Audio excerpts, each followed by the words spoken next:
প্রয়াত অভিনেত্রী মান্নারা চোপড়ার পিতা। শোকস্তব্ধ চোপড়া পরিবার। চোপড়া পরিবারে নেমে এসেছে গভীর শোকের ছায়া। প্রয়াত হয়েছেন অভিনেত্রী মান্নারা চোপড়ার বাবা ও প্রিয়াঙ্কা চোপড়ার আঙ্কেল রমন রায় হান্ডা। জানা গিয়েছে তিনি দীর্ঘদিন ধরে অসুস্থ ছিলেন এবং দিল্লিতে তার চিকিৎসা চলছিল।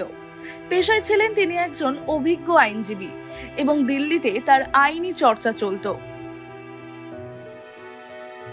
মান্নারা চোপড়া হলেন বলি অভিনেত্রী প্রিয়াঙ্কা চোপড়া ও পরিণীতি চোপড়ার বোন।